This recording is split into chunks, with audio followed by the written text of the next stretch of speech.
Eu falei nas minhas duas últimas palavras sobre a masculinidade do homem e a feminilidade da mulher. Hoje eu pretendo trazer uma meditação sobre a relação entre Deus e as viúvas. Muita gente não tem muito interesse em falar sobre as viúvas, mas a palavra de Deus se refere muito ao relacionamento entre Deus e as viúvas, e entre as viúvas e as pessoas, a igreja, a comunidade. Eu inicio essa minha palavra lendo o texto de Lucas, capítulo 7, versos 11 a 16, quando Jesus tem um encontro com uma viúva, numa situação muito triste. O texto diz assim: E aconteceu que no dia seguinte, Jesus foi à cidade de Naim, e com ele iam muitos dos seus discípulos e uma grande multidão. E quando chegou perto da porta da cidade, eis que levavam um defunto, filho único de sua mãe, que era viúva, e com ela ia uma grande multidão da cidade. E vendo-a, o Senhor moveu-se de íntima compaixão por ela e disse-lhe: Não chores. E chegando-se, tocou o esquife, e os que levavam o caixão pararam naquele instante, e ele disse ao defunto: Jovem, a ti te digo, levanta-te. E o que fora defunto assentou-se e começou a falar, e entregou a sua mãe. E de todos se apoderou o temor,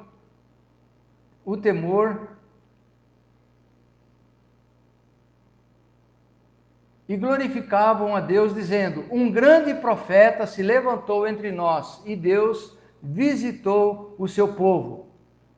Esse texto nos mostra que Jesus teve misericórdia dessa viúva, a viúva de Naim, ao ressuscitar a seu filho que havia morrido. E fez esse milagre como testemunho a todas as viúvas de que elas precisam crer em Deus para serem salvas. E aquela ressurreição daquele filho tocou o coração daquela mulher para que ela pudesse crer em Cristo por meio do milagre que ele fez. Ontem eu assisti a uma minissérie da Netflix chamada de O Falsificador Mormon. Essa minissérie, conta a história de Mark Hoffman, um membro da igreja Mormon que na verdade era ateu e que foi preso por ser um hábil falsificador de documentos. Mark tinha prazer em enganar as pessoas, vendo-as estupefatas com as suas falsificações de documentos antigos de 100, 200, 300 anos. Ele enganou sua própria igreja, vendendo documentos antigos, porém falsificados por ele, que teria a pretensão de ligar ao fundador da igreja com mais de 160 anos de idade. Para encobrir os seus crimes, esse homem elaborou 3 bombas, que vieram a matar 2 de seus próprios amigos e a ferir a si mesmo na terceira bomba, como uma simulação de acidente. Condenado à prisão perpétua, deixou a esposa com 4 crianças pequenas para criar.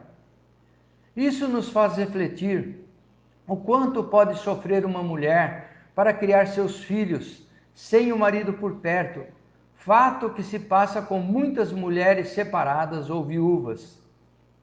É na fraqueza dessas mulheres que Deus intervém e determina que a sua igreja também intervenha para ajudá-las. Assim, a palavra de Deus possui muitas recomendações a respeito da honra devida às viúvas. Assunto que passo a refletir adiante, depois de haver falado sobre a masculinidade do homem e sobre a feminilidade da mulher.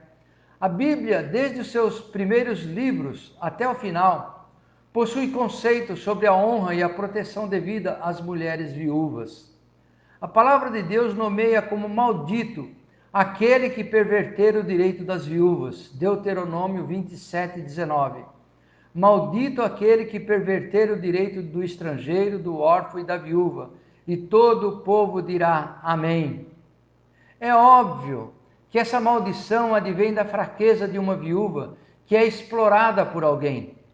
Tem um fato curioso descrito no livro de 1 Reis, capítulo 17, verso 9, onde uma viúva frágil recebe a incumbência de sustentar o profeta Elias, depois que ele fugira da face do rei Acabe, que queria matá-lo.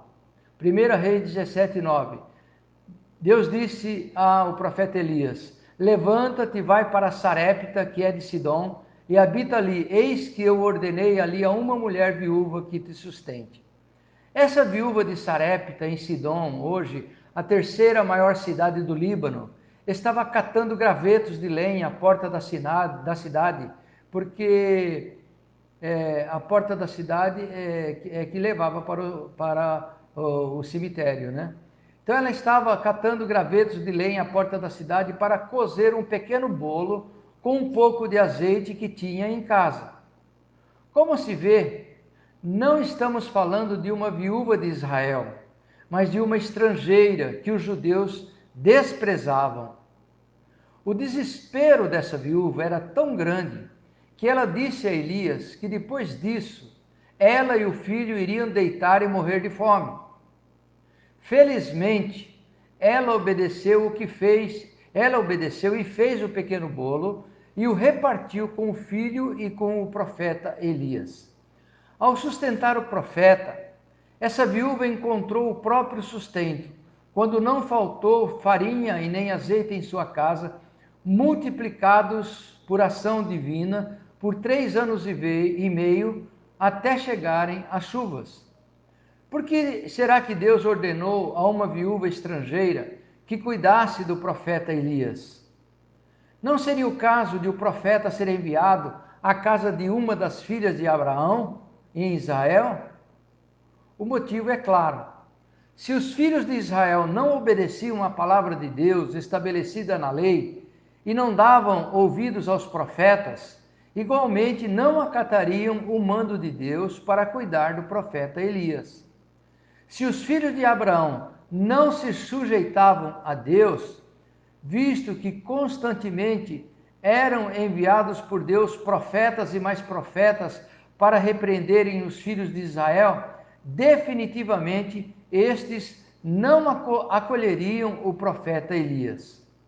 É por isso que Jesus adverte aos seus ouvintes, em Lucas 4, 25 e 26. Em verdade vos digo que muitas viúvas existiam em Israel nos dias de Elias, quando o céu se fechou por 3 anos e 6 meses, de sorte que em toda a terra houve grande fome. E a nenhuma delas foi enviado Elias, senão a Sarepta de Sidom, a uma mulher viúva. Que Deus operou maravilhosamente, não deixando o óleo da botija secar e nem a farinha da panela faltar, é algo grandioso. É obra digna do Criador. Mas é muito mais grandioso o fato de uma mulher estrangeira sujeitar-se a Deus obedecendo. A passagem bíblica da viúva de Sarepta evidencia que Deus não faz acepção de pessoas. Antes é favorável àquele que em qualquer nação lhe obedece. Vejamos em Atos 10, 35. Mas que lhe é agradável aquele que em qualquer nação o teme e faz o que é justo. Vejamos a relação do Deus de Israel com as viúvas de Israel. O que evidencia o fato de Deus não ter atendido a uma das viúvas de Israel? Que Deus não se sensibiliza com as pessoas em função dos problemas socioeconômicos, nem mesmo se for uma das viúvas e órfãos de Israel. Deus mostra que não é favorável aos homens em função dos problemas decorrentes da seca, dos terremotos, dos maremotos, das tormentas, do frio, etc., do calor. Embora as muitas viúvas e órfãos em Israel fossem descendentes da carne e do sangue de Abraão, o profeta Elias não foi enviado a nenhuma delas. O que demonstra que Deus não se sensibiliza em função dos infortúnios das pessoas. A Bíblia demonstra que tão somente para um tipo de pessoa Deus é favorável.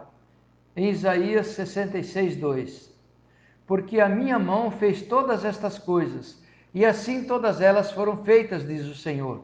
Mas para esse olharei, para o pobre e abatido de espírito, e que tem temor da minha palavra. Assim, vemos que Deus é favorável ao pobre e abatido de espírito, ou seja, aquele que obedece à sua palavra. Não há na Bíblia qualquer suporte para a ideia de que Deus se sensibiliza em função das mazelas sociais, inclusive para com as viúvas. Deus demonstra misericórdia somente para aqueles que o obedecem. Deuteronômio 5:10. E faço misericórdia a milhares dos que me amam e guardam os meus mandamentos. Há injustiça da parte de Deus por deixar a terra sem chuva por 3 anos e meio? Não, de modo algum. Deus não faz acepção de pessoas, e a fome em decorrência da seca não fez acepção de pessoas. Deus é justo, e quando a chuva, ela cai sobre justos e injustos. E quando a seca, ela, da mesma forma, não faz distinção entre justos e injustos, conforme Eclesiastes 9, versículo 3. Deus não se sensibilizou com a viúva de Sarepta, porque ela iria fazer o último bolo da sua vida e depois morrer de fome. Ela e seu filho. Isso porque milhares de viúvas estavam na mesma condição de igualdade à viúva de Sarepta, mas nenhuma delas foram atendidas por Deus. A viúva de Sarepta recebeu ordem de Deus para cuidar do profeta, e ela cuidou. 1 Reis 17:9. Eis que eu ordenei ali a uma mulher viúva que te sustente. Deus disse ao profeta Elias. As viúvas de Israel, por sua vez, receberam a lei de Deus, que os pais juraram guardar, mas não guardaram. Êxodo 19:8. Deus enviava continuamente os seus profetas para o povo de Israel, mas eles nunca os atendiam. Ao contrário, eles os matavam, como aconteceu com o profeta Isaías, que tanto profetizou a respeito de Cristo e morreu cerrado ao meio pelos judeus. Porém, uma estrangeira, ao receber uma ordem, essa ordem de alimentar o profeta Elias, mesmo em circunstâncias dificílimas da sua vida, ela obedeceu. Na viúva estrangeira, cumpriu-se a palavra que diz em Deuteronômio 5:10: E faço misericórdia a milhares dos que me amam e guardam os meus mandamentos. A misericórdia de Deus é dada aos que cumprem os mandamentos de Deus, pois lhe aprouve ter misericórdia daqueles que o obedecem, não dos menos favorecidos, dos descamisados, dos paupérrimos, dos maltrapilhos, dos drogados. Ao contrário, Deus se curva somente diante daqueles que o obedecem. Em Êxodo 33, verso 19, Deus responde a Moisés: Eu farei passar toda a minha bondade por diante de ti, e proclamarei o nome do Senhor diante de ti. Terei misericórdia de quem eu tiver misericórdia, e me compadecerei de quem eu me compadecer. Jesus foi retirado da sinagoga e intentavam matá-lo por causa disso, precipitando do cume de um monte, pelo fato de dar ênfase que as viúvas de Israel, mesmo sendo descendência de Abraão, não foram beneficiadas por Deus. Eles ficaram loucos com Jesus por haver menosprezado as filhas de Abraão. Quem foi beneficiada com sustento durante a seca foi tão somente a estrangeira, viúva, que obedeceu à ordem do Senhor. Você já ouviu falar nas igrejas da campanha da viúva de Sarepta? É muito comum em nossos dias homens aproveitadores criarem campanhas nas igrejas para cooptarem adeptos a comparecerem a determinadas reuniões e darem ofertas a pretexto de serem abençoadas, tal qual algum personagem do Antigo Testamento. A temática é, abençoe o profeta primeiro, que através da palavra do profeta você vai ser abençoado. Eles dizem, faça igual a viúva de Sarepta, que não tinha o suficiente para o seu sustento, e mesmo assim abriu mão e abençoou o profeta. Porém, segundo a abordagem de Jesus, não é essa a ênfase do texto. Segundo o apóstolo Paulo, tudo o que foi escrito tem o objetivo de não incorrermos no mesmo exemplo de desobediência dos judeus, conforme 1 Coríntios 10, 11. O mandamento de Deus para a viúva de Sarepta foi personalíssimo. Qualquer outra pessoa que esteja passando por necessidades semelhantes ou pior do que a viúva de Sarepta e doar o pouco que possui a quem quer que seja, a pretexto de ser abençoado, é um engano. O mandamento de Deus para os filhos dos homens hoje é crer que Jesus é o enviado de Deus, e se crer verá a salvação do Senhor, pois essa é a promessa que ele fez em 1 João 2,25. Tendo por base a promessa de salvação, ainda que não haja fruto na videira ou na oliveira, e não haja mantimento nos celeiros, caso as ovelhas sejam roubadas e falte gado nos currais, pela palavra de Deus, os crentes, inclusive as viúvas, continuamente se alegrarão em Deus pela salvação em Jesus Cristo. Hebreus 3, 17 e 18 diz assim: porque ainda que a figueira não floresça, nem haja fruto na vide, ainda que decepcione o fruto da oliveira e os campos não produzam mantimento, ainda que as ovelhas da malhada sejam arrebatadas e nos currais não haja gado, todavia eu me alegrarei no Senhor, exultarei no Deus da minha salvação. A promessa de Deus não está vinculada à multiplicação de azeite da botija ou à multiplicação da farinha na panela, mas sim em Cristo. A promessa de Deus está em Cristo. Mas caso alguém que está em Cristo esteja passando por dificuldades, inclusive uma viúva, tenha plena certeza de que Deus cuida dos seus, conforme o apóstolo Pedro disse em sua primeira carta, capítulo 5, versículo 7, lançando sobre ele toda a vossa ansiedade, porque ele tem cuidado de vós. Basta aos crentes lançarem sobre Cristo os seus anseios, ou seja, não é necessário participarem de campanhas, abençoar o profeta, fazer doações, sacrifícios, votos, etc. O cuidado de Deus é perene para com os seus filhos, pelo fato de terem obedecido a sua palavra. O crente em Cristo não pode confiar em promessas vazias, tendo por base meias verdades ou alegações de que Deus faz milagres, de que Deus é Deus do impossível, ou de que Deus tem tudo sob controle, pois elas não são garantia de nada.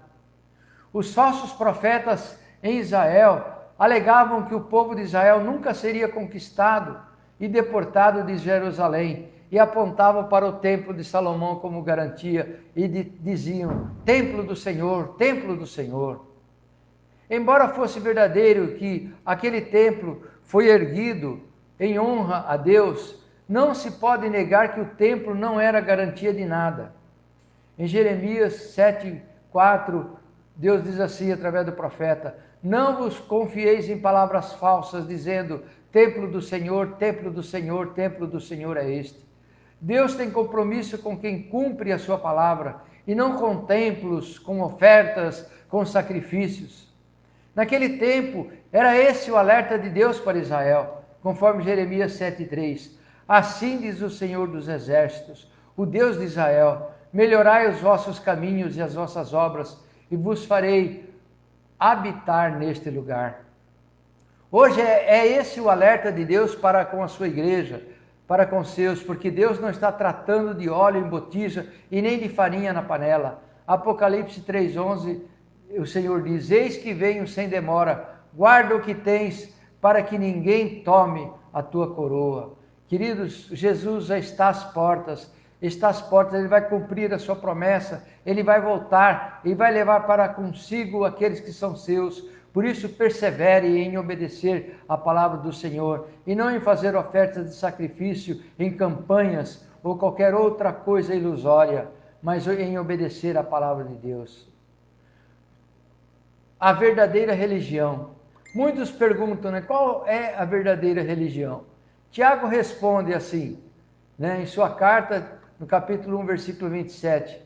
A religião pura e imaculada para com Deus e Pai é esta: visitar os órfãos e as viúvas nas suas tribulações e guardar-se da corrupção do mundo. Muitos tomam esse texto e supervalorizam a expressão de visitar os órfãos e as viúvas, né?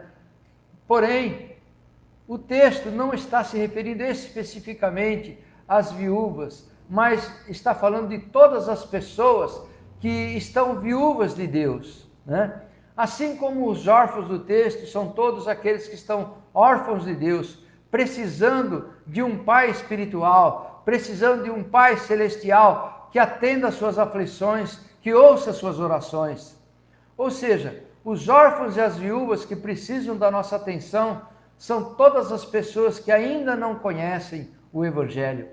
Por isso devemos atender a todos com a bendita palavra de salvação, como disse o apóstolo Paulo em Colossenses 1:28, a quem anunciamos, admoestando a todo homem e ensinando a todo homem, toda mulher, em toda sabedoria, para que apresentamos todo homem e toda mulher perfeitos em Jesus Cristo.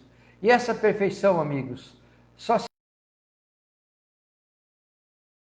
Ele disse: aquele que crer e for batizado será salvo, mas aquele que não crer já está condenado. Então, o homem que não crer em Cristo, ele está condenado. Ele é uma viúva sem Deus. Ele é como uma viúva que precisa de Deus, precisa crer, precisa se arrepender. Por isso, eu trago esse texto para você. Você que é uma viúva, seja homem, seja mulher, né? Uma viúva espiritual que está sem Deus nesse mundo, sozinho, né? Precisando, olhe para os altos, olhe para Cristo, aquele que veio, desceu dos céus para sacrificar-se a si mesmo, para nos dar o exemplo, nos ensinar aquilo que o Pai tinha em mente para o homem.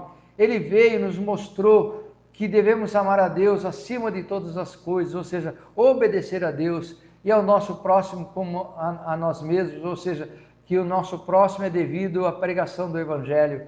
Então, amados, viúva é toda aquela pessoa que não tem Deus, que está carente de Deus e que está precisando de crer em Jesus Cristo para ser salvo, porque fora de Cristo não há salvação. Então essa é a minha palavra nessa oportunidade, que Deus toque no seu coração, que você se veja, se sinta também como uma viúva, seja você homem, seja mulher, para você buscar a Deus no templo da aflição, no dia da aflição, e abrir o seu coração e dizer: Senhor, eu quero ser seu discípulo, eu quero te seguir, eu quero te amar, eu quero te buscar. E aceite a Cristo nesse momento, né? Busque ao Senhor na sua vida, entregue o seu coração a Ele e seja salvo. E que Deus te dê muita graça, muita alegria, e você vai sentir o regozijo dos céus em crer em Jesus Cristo como Senhor e como seu Salvador.